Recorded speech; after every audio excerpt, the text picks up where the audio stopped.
My family had a way of forgetting I existed every Christmas, without ever saying it out loud. I'm Clara Bennett. I'm 32 years old, and by the time I bought a quiet lakeside farmhouse in Oregon, I had already spent most of my life learning what it felt like to be the extra piece in a family that only made room when it needed something from me. My family had a quiet way of making me disappear every Christmas. Not with harsh words or obvious cruelty, but with small, precise omissions that added up over time. I'm Clara Bennett. I'm 32 years old now. But when I think about where it all started, I always go back to a small, 2-story house in Spokane, Washington, where every December smelled like cinnamon and quiet disappointment. My mother, Linda Bennett, female, early 60s, medium height, always well-dressed with soft blonde curls, elegant posture, gentle voice that could turn sharp when needed, had mastered the art of appearing warm in public while staying emotionally distant at home.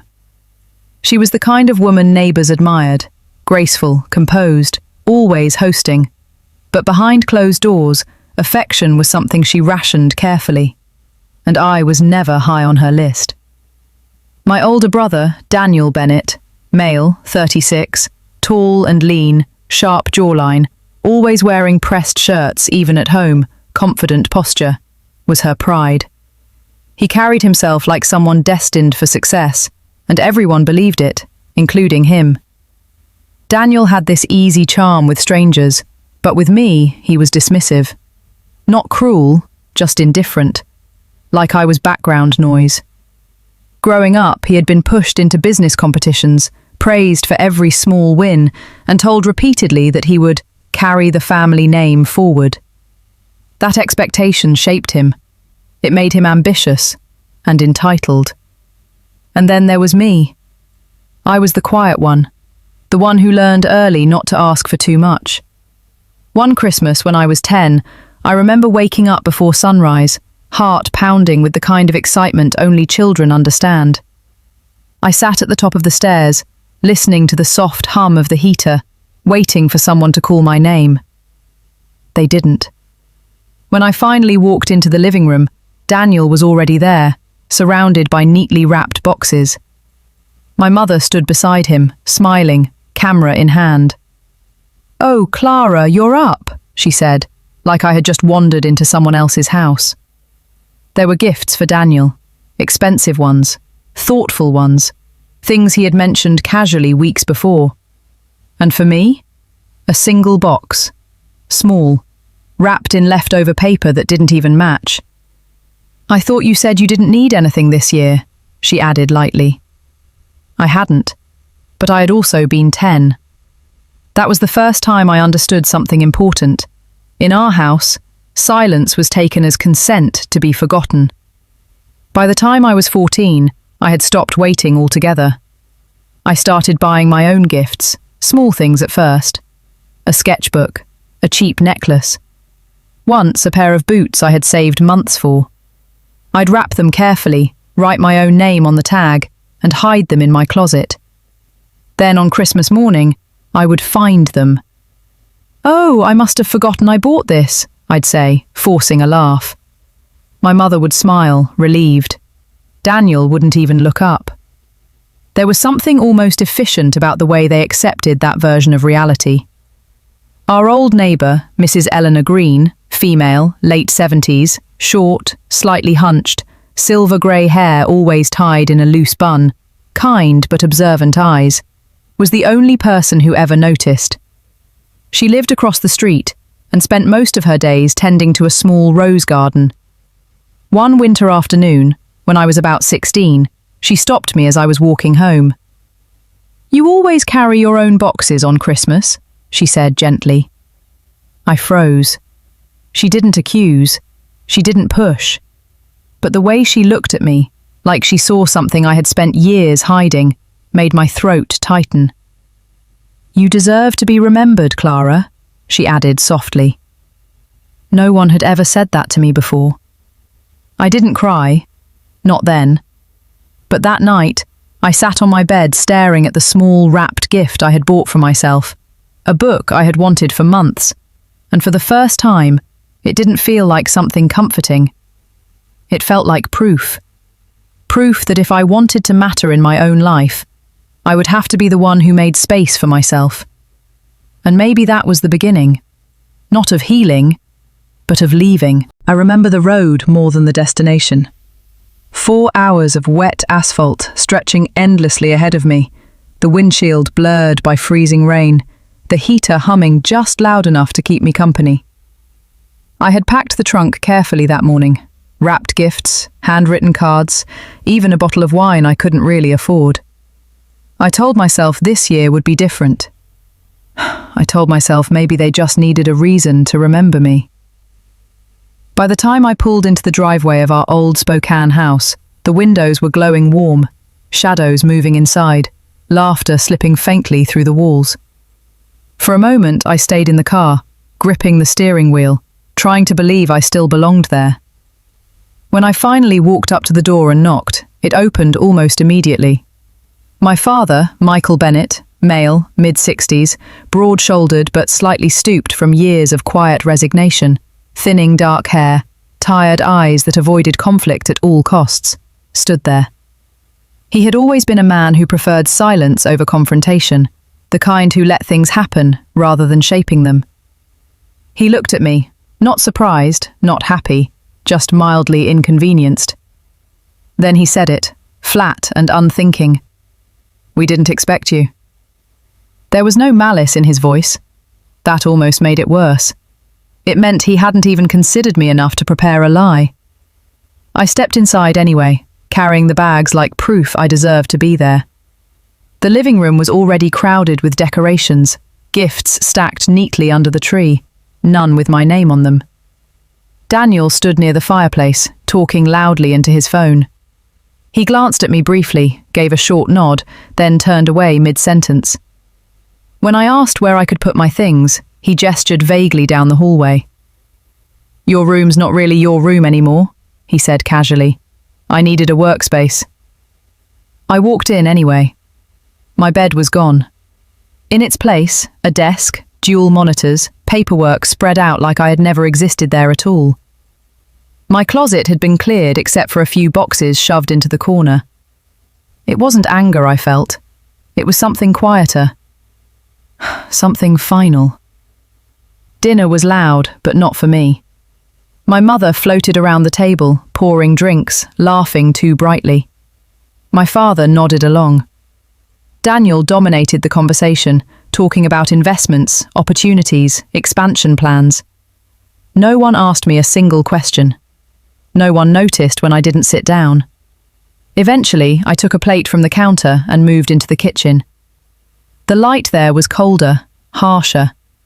I sat alone at the small table, listening to the distant rhythm of voices I wasn't part of.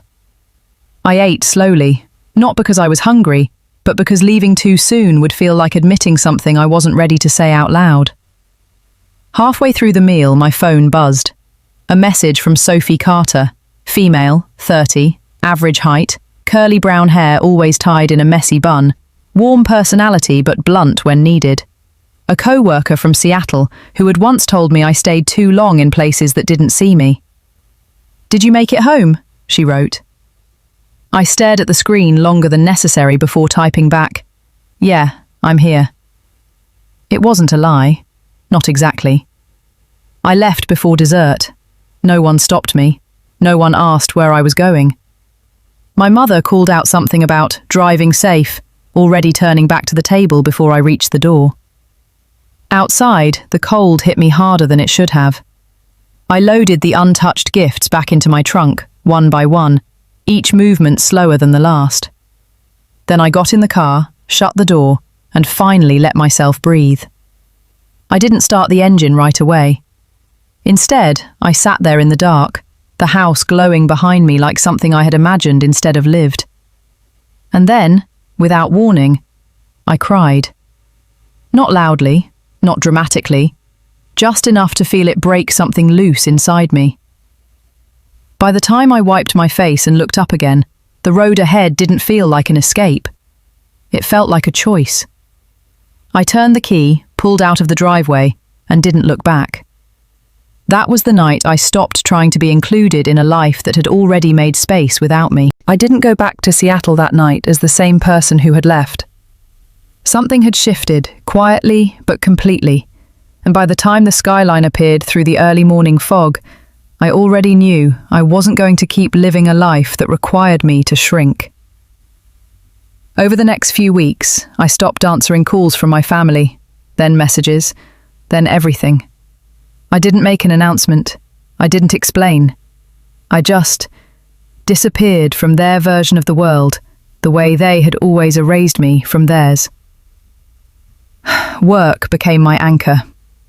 At the firm, I met Ryan Walker, male, 38, tall, athletic build, short dark hair always neatly styled, sharp but fair-minded, known for being demanding but respectful. A senior architect who noticed details most people overlooked. He didn't ask personal questions, which I appreciated, but he did something more valuable. He trusted my work. When he handed me a restoration project for a rural property listing in Oregon, he said, "You see structure where others see damage." That stuck with me longer than it should have. Maybe because no one had ever described me that way before. The listing was easy to miss. Buried beneath dozens of modern builds, it showed an aging farmhouse surrounded by dense trees and a stretch of quiet lake water behind it. The name caught me first. Silverwood Farm. There was something steady about it. Not impressive, not polished, just enduring.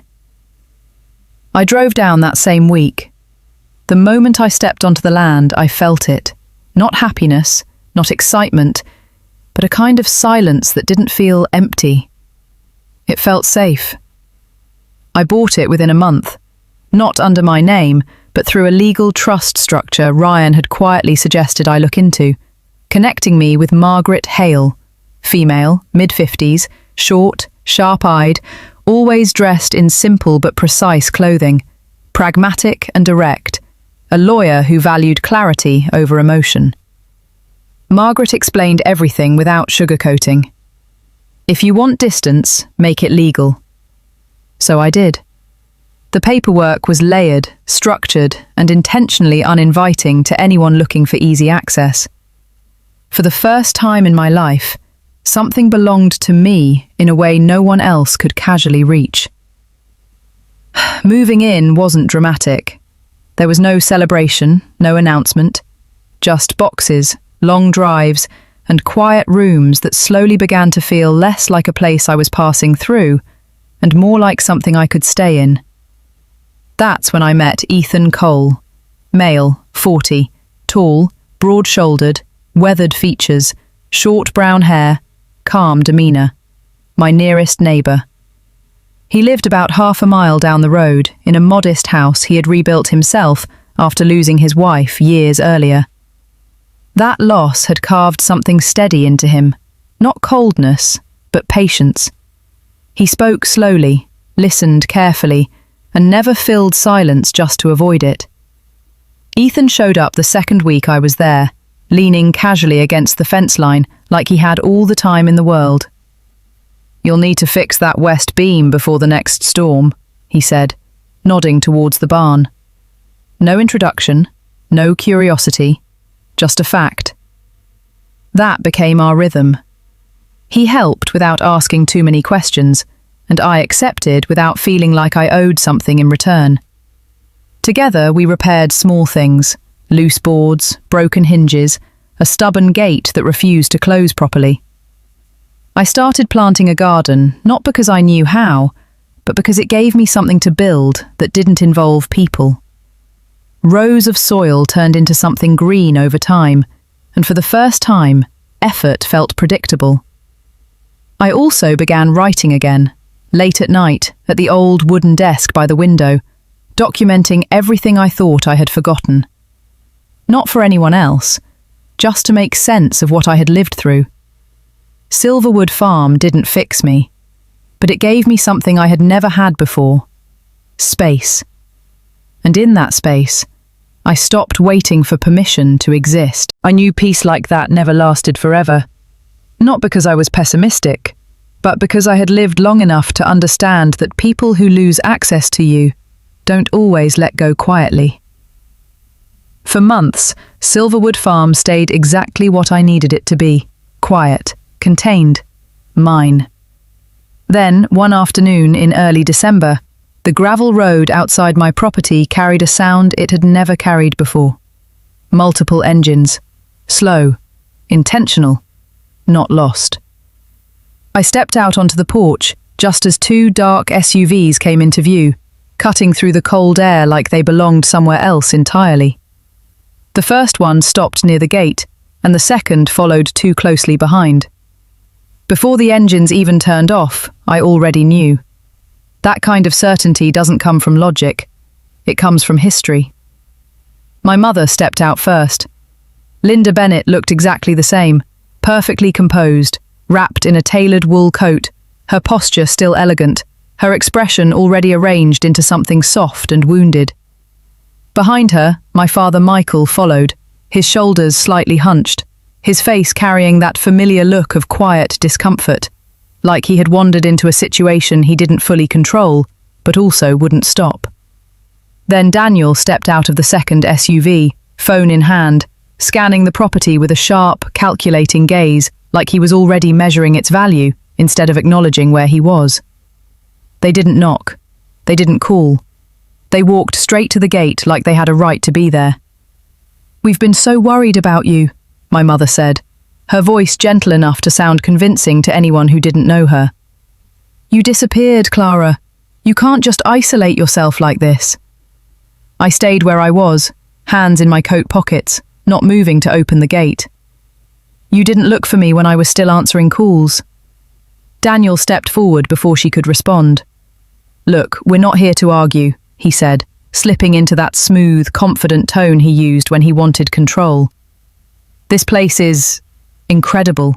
You're sitting on something valuable here. We've been talking about ways to make it work for everyone." That was when I saw the folder in his hand. Paperwork. Printed. Organized. Planned. He pressed it lightly against the metal bars, like presenting an offer. "We've drafted an agreement," he continued. "Temporary shared usage. You keep ownership, obviously, but we handle operations. High-end Airbnb, seasonal events. This place could generate serious revenue." I didn't touch the document. "I didn't agree to anything," I said. "You don't have to," he replied, smiling faintly. "We're family. We figure it out." Behind him, my mother let out a quiet, practiced breath, her eyes glistening just enough to catch attention. She turned slightly, angling herself so that Ethan, who had just stepped into view near the fence line, could see her expression. "She's been under so much stress," she said softly, as if explaining me instead of speaking to me. "We're just trying to help her come back to herself." Ethan didn't respond immediately. He stood there, arms crossed, his gaze moving slowly from the SUVs to the folder, then to me. His calm expression didn't change, but there was something sharper behind it now. Suspicion, not confusion. "This isn't help," he said finally, voice low but steady. "This is showing up with a plan you made without her." Daniel let out a short laugh. "And you are?" "Neighbour," Ethan replied simply. "Close enough to know when something's off." The silence that followed was brief, but heavy. My father shifted slightly, stepping forward like he wanted to smooth things over. "Clara, we just thought it would be better if you weren't alone for the holidays," he said, his tone softer, almost apologetic. "This is a big place. It's not healthy to be here by yourself." I almost smiled at that. "It was never a problem when I was alone in your house," I said. Daniel's patience thinned just slightly. "You're being emotional," he said. "We're offering you something practical. You don't even have to manage anything. We'll take care of it." That was the moment it became clear. They hadn't come to reconnect. They had come to claim. And for the first time since they arrived, I felt something steady instead of uncertain. "No," I said. Just that. No explanation, no justification. My mother's expression flickered, just for a second, before she recovered, her voice softening again into something almost fragile. "Clara, don't make this harder than it needs to be." But it already was. Not because of me, because for the first time, I wasn't opening the gate. The next morning, the quiet at Silverwood Farm felt different. Not broken, just thinner, like something had already started moving beneath the surface. I didn't hear from my family again after they left, but I didn't expect to. People like them didn't argue when they could rewrite the story instead. By noon, I found out exactly how they planned to do it. It started with a message. Megan Harper, female, 31, average height, soft features, long auburn hair, empathetic but easily influenced, someone who always tried to stay neutral even when she shouldn't. An old college friend I hadn't spoken to in years sent me a text that read, "Hey, I just saw something about you. Are you okay?" That alone was enough to tell me something had already spread. Megan had never been the type to reach out without a reason. I opened Facebook for the first time in months. My mother's post was at the top. A photo of her and my father standing in front of my gate, her hand resting gently on his arm, both of them dressed like they were attending a charity event instead of showing up uninvited. The caption was long, carefully written, emotional in all the right places. We drove hours to check on our daughter, Clara, who has sadly been isolating herself in a remote property. We're deeply concerned about her mental health. She refused to let us in, and we're worried she's not safe being alone. The comments came fast. Support, sympathy, judgment. "You're such caring parents. Some people don't realize how much family does for them." Praying for Clara. I didn't feel angry right away.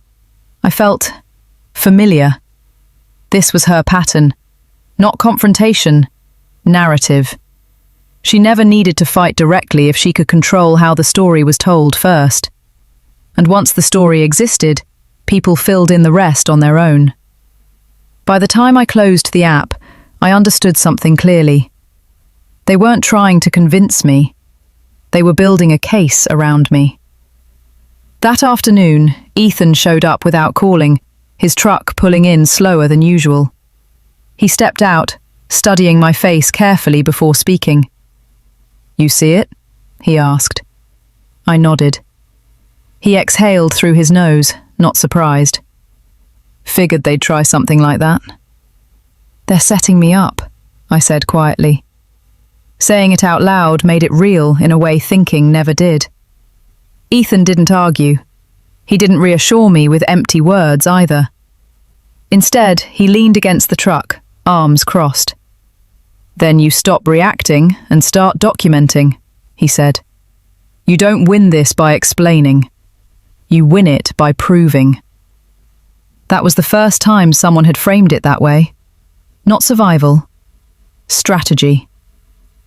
Later that day, Ethan drove me into town to meet someone he trusted. Rachel Lawson, female, 45, tall, slender, sharp posture, dark hair pulled back into a tight bun, piercing eyes that missed nothing, was exactly the kind of person you didn't want on the other side of a legal problem. She spoke quickly, clearly, and without unnecessary emotion. When I explained everything, my family, the visit, the paperwork Daniel had shown, the post, she didn't interrupt once. When I finished, she tapped a pen lightly against her desk. "They're establishing a public perception of instability," she said. "That's not accidental. It's groundwork." "For what?" I asked. "For control," she replied simply. Rachel outlined it without dramatics. If they could convince enough people that I wasn't capable of managing my own life, then anything they did next could be framed as intervention. Not intrusion, not exploitation. Help. "That's the lie," she added, "and it only works if you don't counter it properly." I felt something settle inside me then. Not fear, not even anger. Clarity. What do I do? I asked. Rachel met my gaze directly. You collect everything. Messages, posts, timestamps, interactions. You don't confront them emotionally. You build a record. Because if they escalate, and they will, you'll need more than truth. You'll need proof. On the drive back, I didn't say much. Ethan didn't push. The road stretched out ahead of us, quiet and steady, the kind of silence that no longer felt empty. That night, I sat at my desk with my laptop open and began saving everything. Screenshots, dates, names. Not because I wanted to fight, but because I finally understood I wasn't being misunderstood. I was being rewritten. And this time, I wasn't going to let them decide how the story ended. I stopped thinking of what they were doing as personal. That was the first shift. The second was harder. I stopped hoping they would stop. Rachel had been clear. People who build narratives don't abandon them. They escalate until something forces them to. So I stopped reacting and started building something of my own. Not a defense, a structure, a plan. The first step was visibility. Not the kind they had created online, but the kind that held up in court. I installed cameras around Silverwood Farm, not obvious ones at the front, but discreet, carefully placed units along the fence line, near the side entrance and above the barn door. Caleb Dunn, male, late 50s, stocky build, weathered skin, grey beard, former locksmith turned security technician, blunt but meticulous, came recommended by Ethan and approached the job like it was a matter of principle rather than payment. People who plan entry don't like being seen doing it, he said, while adjusting the angle of a small camera hidden beneath a beam. So you make sure they are. He wired everything into a centralized system, backed up remotely, time-stamped automatically. No gaps, no ambiguity. The second step was legal clarity. Rachel walked me through it in a way that stripped emotion out of the situation completely. Ownership, she explained, wasn't just about possession. It was about documentation, structure, and enforceability. Silverwood Farm wasn't in my name directly. It was held under a trust, layered with protections that made casual claims nearly impossible to validate. If they come with paperwork again, she said during one of our calls, her voice calm and precise, you don't argue. You let the structure contradict them. She helped me organize every document, deeds, trust agreements, transaction records, into a single file that could be accessed instantly if needed. Clean, complete, undeniable. The third step was control of access. Ethan took the lead on that. He didn't ask if I was sure. He just showed up one morning with tools in the back of his truck and got to work. The old gate had always been more symbolic than secure. By the end of the day, it wasn't. He reinforced the hinges, replaced the locking system, and added a secondary manual bar that couldn't be bypassed electronically. If they want in now, he said, stepping back to inspect it, they won't do it quietly. That was the point. We didn't talk much while we worked. We didn't need to. There was a kind of understanding between us that didn't require explanation. He wasn't stepping in to fix things for me. He was making sure I had the space to handle them myself. The last piece came unexpectedly. Her name was Lena Morales, female, 34, medium height, dark shoulder-length hair, sharp eyes, quick speech, investigative journalist for a small regional paper, persistent and skeptical by nature. She reached out after seeing my mother's post and the growing discussion around it. Her message wasn't sympathetic. It was curious. There's more to this story, isn't there? She wrote. I hesitated before responding, not because I didn't want to tell the truth, but because I needed to be sure I was ready to control how it was told. When we met at a quiet cafe in town, Lena didn't interrupt much. She listened, took notes, and asked precise questions that cut through assumptions. "If they escalate," she said finally, tapping her pen lightly against her notebook, "this stops being a family issue. It becomes a public one." That was when I realized what I was building wasn't just protection. It was position. By the time I drove back to Silverwood Farm that evening, everything felt different. The house looked the same. The land stretched out the same way it always had. But the silence wasn't passive anymore. It was waiting. And for the first time, I wasn't waiting to be hurt. I was waiting for them to make their move. The night they came back, the house felt different before I even saw them. It wasn't fear, it was recognition. Like the air itself had tightened in anticipation. By then, everything was in place. The cameras were live, the recordings backed up, the documents organized. I wasn't guessing anymore. I was waiting.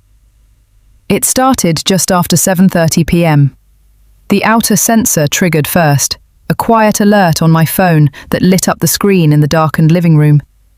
No headlights on the road. That alone told me enough.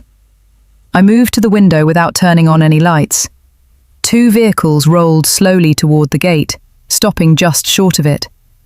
This time, they weren't pretending. Daniel got out first. He looked different at night, sharper, more restless, like the version of him that only came out when things didn't go his way. He was holding a crowbar loosely in one hand, tapping it once against his leg, as if testing its weight. Behind him stepped a man I didn't recognize, Travis Keane, male, early 30s, thin build, pale skin, short, unkempt hair, nervous posture, avoided eye contact. A locksmith by trade, though not one who seemed comfortable being there. He kept glancing toward the road, like he expected someone to stop them. My father followed next, holding a thick folder, already preparing whatever version of the truth he planned to present if needed. My mother stepped out last, composed as always, her coat immaculate, her expression already arranged into something concerned, almost fragile. Even now she was performing. I didn't go outside. I didn't speak. I let them move first. Daniel walked up to the gate and tested it, pulling once, then harder. When it didn't give, he exhaled sharply and turned to Travis. "Just open it," he said, like it was a minor inconvenience. Travis hesitated. "This doesn't feel like," he started, but Daniel cut him off. "You're getting paid. Do the job." The drill came out next. That was my signal. I picked up my phone and pressed call. Deputy Aaron Blake, male, late 20s, tall, lean, clean-cut, alert eyes, professional but observant, relatively new to the county but known for taking situations seriously, answered on the second ring. I didn't explain everything. I didn't need to. "They're attempting forced entry," I said clearly, giving my address. "I have it on record." His tone shifted immediately. "Stay inside, we're on the way." Outside, the first metallic crack echoed through the night. My mother raised her voice just enough to carry. "Clara, please open the gate," she called, the words shaped to sound like concern. "We're here because we're worried about you." It would have worked on anyone who didn't know her. But I had spent a lifetime learning the difference between her words and her intentions. Daniel didn't wait for a response. The crowbar hit the side latch, once, twice, harder the second time. Travis stepped in reluctantly, positioning the drill against the locking mechanism. My father stood back, watching, saying nothing now. Whatever story he had prepared didn't matter if they got inside first. That was always their strategy. Create the situation, explain it later. The sound of sirens cut through the air before the lock gave. Not loud, not dramatic, just close enough to stop everything. Daniel froze first. Travis stepped back immediately, lowering the drill like it had burned him. My mother turned toward the road, her expression shifting instantly, concern sharpening into something more controlled, more careful. The patrol car pulled in fast, headlights flooding the scene in white light. Deputy Blake stepped out, followed by Officer Melissa Grant, female, early 30s, athletic build, dark hair pulled into a tight ponytail, sharp gaze, direct and no nonsense, who moved with quiet authority, her attention already fixed on the tools in Daniel's hand. "Step away from the gate," Blake ordered. Daniel didn't argue, not right away.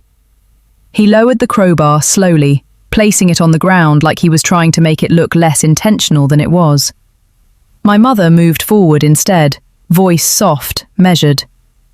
"Officer, thank God you're here," she said. "Our daughter isn't well. She's locked herself in and—" "Ma'am," Grant cut in, calm but firm. "We'll speak with everyone in a moment. For now, step back." That was when I opened the front door. Not to let them in, just enough to be seen. For a second, no one spoke. I stepped onto the porch, the light behind me casting a long shadow across the ground, and looked directly at them. At Daniel, at my parents, at the man with the drill. "I told you no," I said. My voice didn't shake. That surprised even me. Daniel opened his mouth, ready to respond, but Blake raised a hand. "We'll handle this," he said, stepping forward. "Attempted forced entry with tools present. We're going to need statements from everyone." For the first time since they arrived, my family didn't look in control.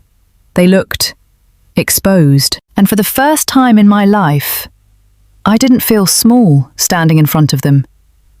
I felt certain. The silence after that night didn't feel empty anymore. It felt earned. In the weeks that followed, everything moved forward with a kind of quiet precision I hadn't experienced before. Statements were taken, reports were filed, and the footage I had recorded, clear, time-stamped, undeniable, became the center of everything. Rachel handled the legal side with the same sharp clarity she had from the beginning, never raising her voice, never over-explaining, just placing facts exactly where they needed to be. My family didn't disappear overnight, but their version of the story did. Daniel was the first to fall. News travels fast in small professional circles, especially when it involves risk. The attempted entry, the tools, the police report, it was enough. His business partners backed out within days. Contracts he had been negotiating quietly were suddenly under review, then gone entirely. The same confidence that had defined him for years started to look thinner, more forced. I heard about it through Lena, who followed the developments with careful distance. She didn't sensationalize it. She didn't need to. The truth was already doing enough damage. My mother tried to recover the narrative. At first, she posted again. Long explanations, emotional appeals, carefully worded justifications. But this time, the responses were different. People had seen more, heard more, questioned more. The same tone that had once drawn sympathy now felt rehearsed. Even those who didn't fully understand what had happened began to step back.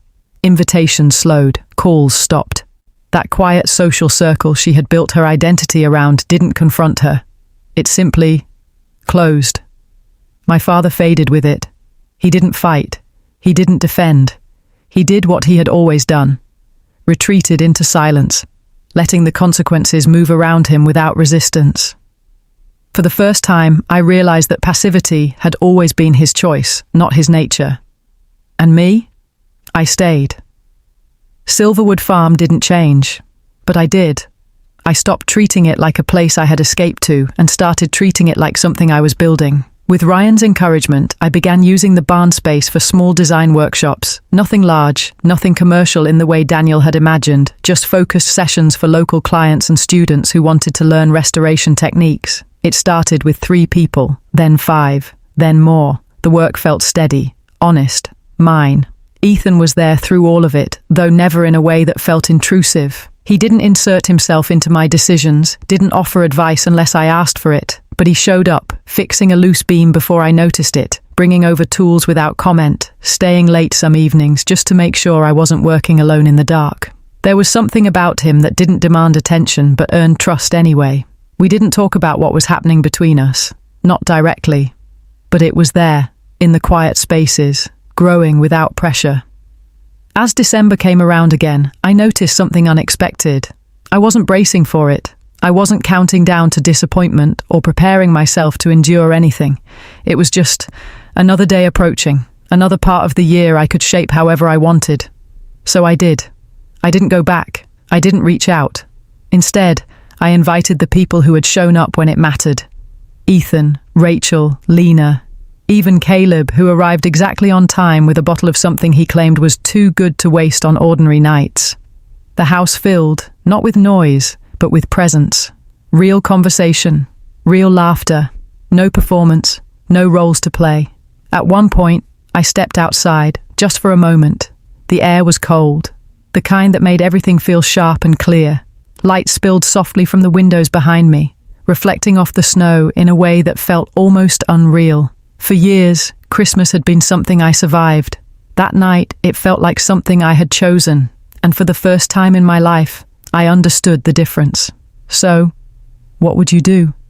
Forgive them because they're family? Or walk away to protect your peace? Open the door again?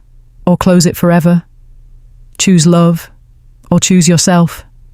If you were me, what would you choose? Comment your answer below. I really want to know. Like and subscribe for more powerful stories like this.